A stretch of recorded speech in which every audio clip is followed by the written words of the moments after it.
partir de là, il faut tenir la barre pour qu'elle ne bouge pas. Je vais donc ici, avec mon pouce, appuyer sur la barre. Et là, cette barre ne peut plus glisser dans la cintreuse. Je prends ma pince, je ferme, j'arme. À partir de là, je peux lâcher avec le pouce, la barre ne bouge plus. Il va maintenant falloir appliquer cette partie de la cintreuse sur son genou. Normalement, cette opération s'effectue à genoux. Donc on verra ça après. Ici, pour la démonstration, je vais simplement lever ma jambe. Donc, hop, si j'y arrive, voilà. Je positionne sur la partie supérieure de l'os du tibia. Sinon, sur le genou, ça fait mal. Je me prends ici. Je bloque la barre avec mon pouce. J'arme et je tire.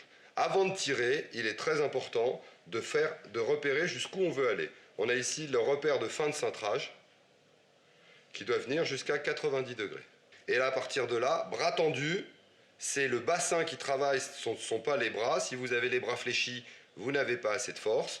Donc bras tendus, et c'est le dos qui recule. Et je viens tirer ma barre à 90 degrés. Là, ici, mon cintrage est terminé. Mes deux repères sont face à face. Alors très souvent, les cintreuses sont fausses. Il faut donc faire des essais au début avec votre matériel. Et vous remarquerez que pour être à 90 degrés, j'ai légèrement dépassé la cote. À partir de là, mon premier cintrage à 90 est fait. Je vais vérifier.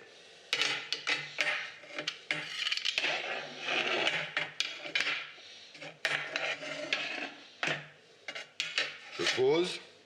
Je prends mon mètre, je peux l'accrocher. Et donc moi, je veux obtenir une cote de 30 à la fibre neutre. Et effectivement, ici, sur ma fibre neutre, j'ai une cote de 30. Ma cote a été respectée. On voit bien que mes longueurs de cintrage qui ont été tracées sur le tube, le départ du cintrage, début, la cote de cintrage qui se retrouve ici, et la fin de cintrage où le cintrage s'arrête. À partir de là, si vous voulez faire un deuxième cintrage enchaîné, pour ne pas vous tromper dans les cotes, je vais vous donner une technique qui est très simple à mettre en œuvre et qui vous permet d'avoir des cotes au millimètre. Lorsque vous avez fini votre premier cintrage, vous laissez la barre dans la cintreuse.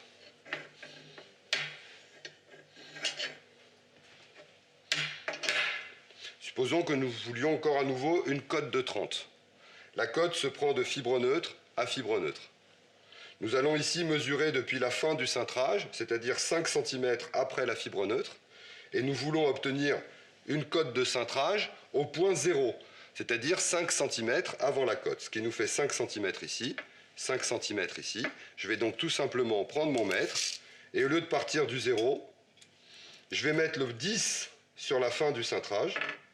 Je vais tenir mon mètre et la barre en même temps, encore une fois, toujours le doigt à cheval sur le mètre et sur la barre. Et ici, je viens faire mon repère à 30 cm.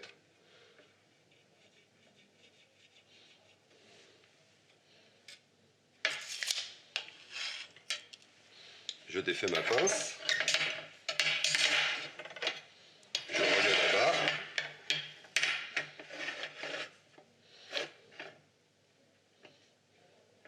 Point 0. J'arme. Je bloque. Toujours mon pouce ici pour maintenir la barre tant que je n'ai pas mis la poignée.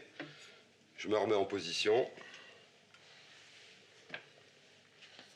Je prends mon repère de là jusque là.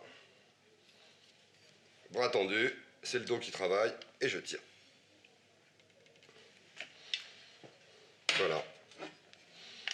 J'ouvre.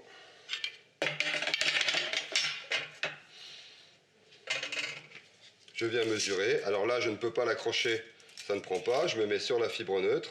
On prend notre cote et on vérifie. Effectivement, nous avons 30 cm entre les deux cintrages. Donc la cote a été respectée.